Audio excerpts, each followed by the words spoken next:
अष्टम श्लोक। धृतराष्ट्रवाच धर्म क्षेत्रे कुरुक्षेत्रे समवेतायुत्सव मामका पांडवश्च किम कुर्वत संजय। अर्थात धृतराष्ट्र ने कहा, हे संजय, धर्म भूमि कुरुक्षेत्र में युद्ध की इच्छा से एकत्र हुए मेरे तथा पांडव के पुत्रों ने क्या किया। अब अध्याय 2 का 7 नंबर श्लोक। कार्पण्य दोषोपहत स्वभाव पृच्छामि त्वं धर्म समूढ़ चेता यक्षेयस्यानिष्टं ब्रूहि तन्मे शिष्य तम साधि माम त्वं प्रपन्न। अर्थात अब मैं अपनी कृपण दुर्बलता के कारण सारा कर्तव्य भूल गया हूँ और सारा धैर्य खो चुका हूँ। ऐसी अवस्था में मैं आपसे पूछ रहा हूँ कि जो मेरे लिए श्रेयकर हो कृपया मुझे बताएं। मैं आपका शिष्य हूँ, शरणागत हूँ, कृपया मुझे उपदेश दें। अब अध्याय 2 का 12 नंबर श्लोक। नाते वाहं जातु नाशम न त्वं नेमे जनाधिपा न चैव न भविष्यामः सर्वे वयमतः परम। अर्थात ऐसा कभी नहीं हुआ कि मैं न रहा हूँ या तुम न रहे हो, अथवा ये समस्त राजा न रहे हो, और न ऐसा है कि भविष्य में हम लोग नहीं रहेंगे। अब अध्याय 2 का 13 नंबर श्लोक। देहिनोऽस्मिन् था देहे कौमारं यौनं जरा तथा देहांतर प्राप्ति धीरस्तत्र न मोह्यते। अर्थात जिस प्रकार शरीरधारी आत्मा इस वर्तमान शरीर में बाल्यावस्था से तरुणावस्था में और फिर वृद्धावस्था में निरंतर अग्रसर होता रहता है, उसी प्रकार मृत्यु होने पर आत्मा दूसरे शरीर में चला जाता है।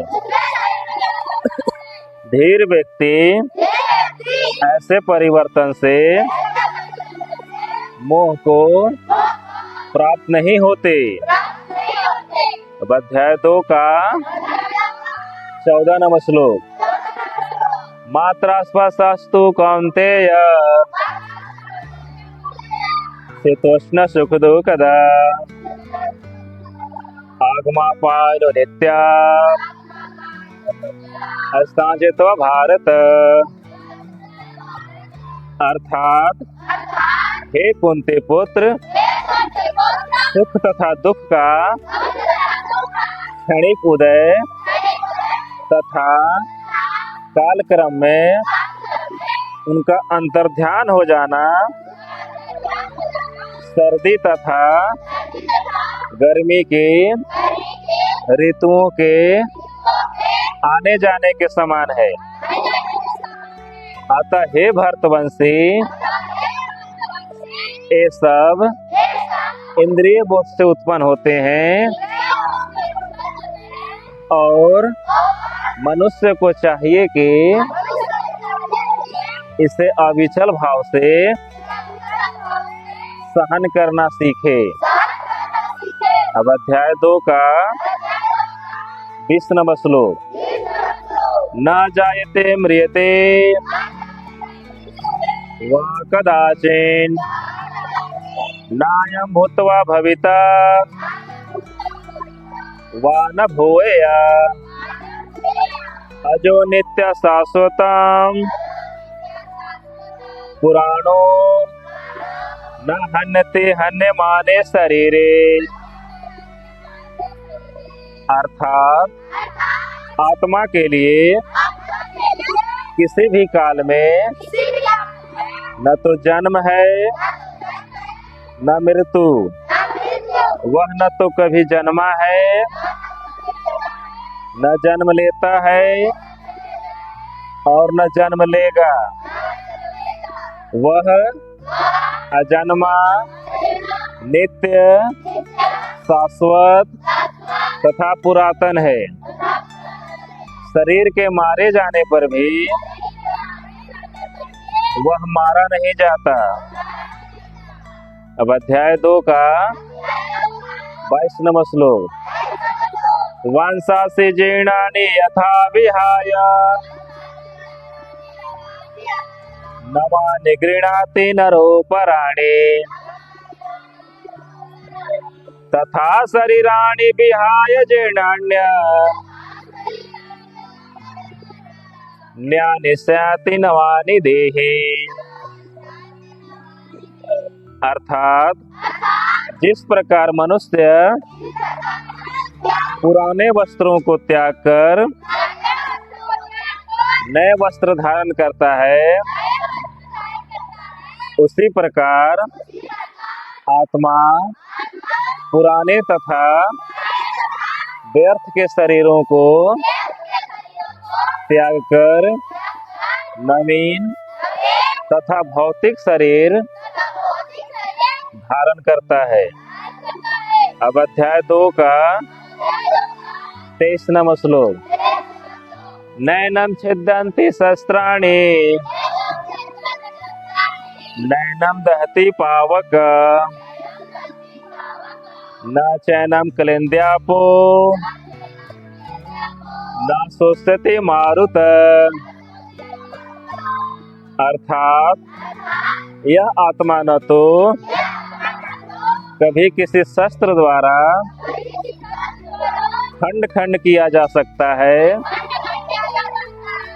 न अग्नि द्वारा जलाया जा सकता है, न जल द्वारा भिगोया जा सकता है और न ही इसे वायु द्वारा सुखाया जा सकता है।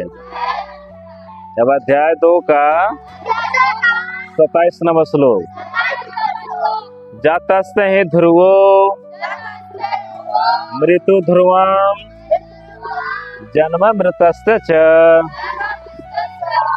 तस्माद् परिहार्थेन त्वं शोचते महर्षि।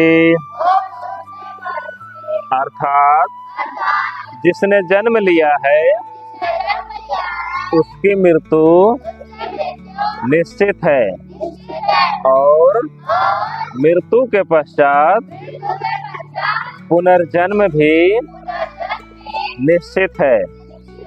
अतः अपने अपरिहार्य कर्तव्य पालन में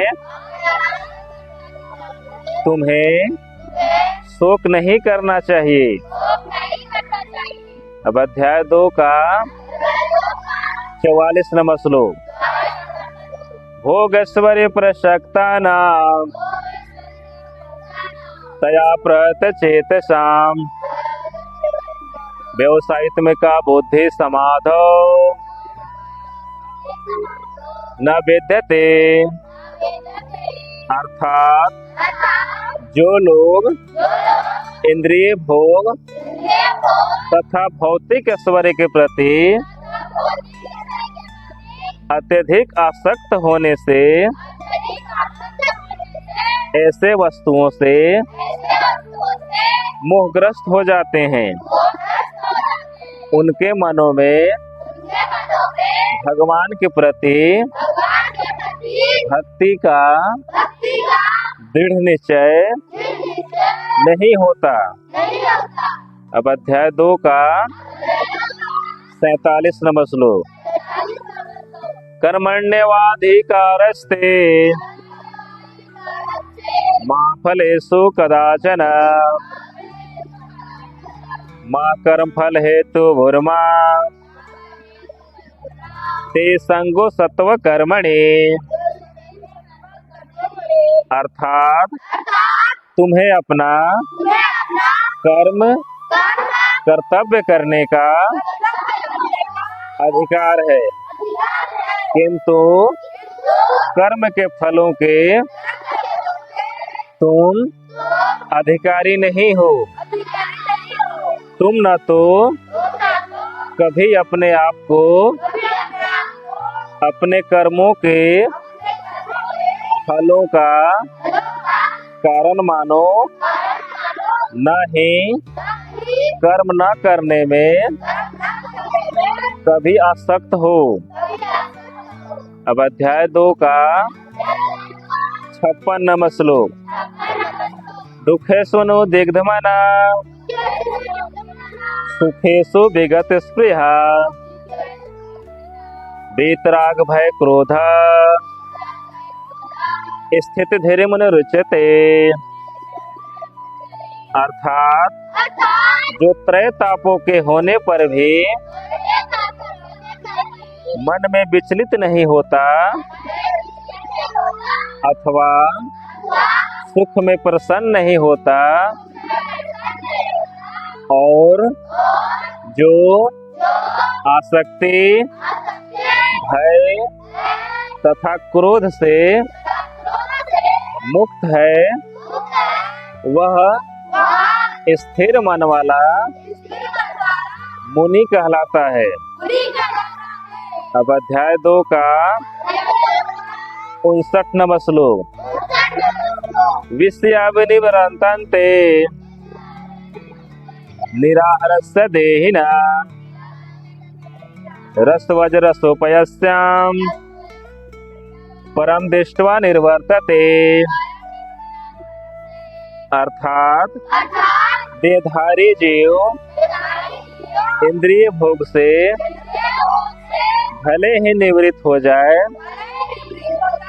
पर उसमें इंद्रिय भोगों की इच्छा बनी रहती है। लेकिन उत्तम रस के अनुभव हो जाने से ऐसे कार्यों को बंद करने पर वह भक्ति में स्थिर हो जाता है। हरे कृष्णा कृष्णा कृष्णा हरे हरे, हरे राम राम राम हरे हरे। श्री श्री राधा रमन भगवान की, श्रील प्रभुपाद की, निताई निताई गौर प्रेमानंदे।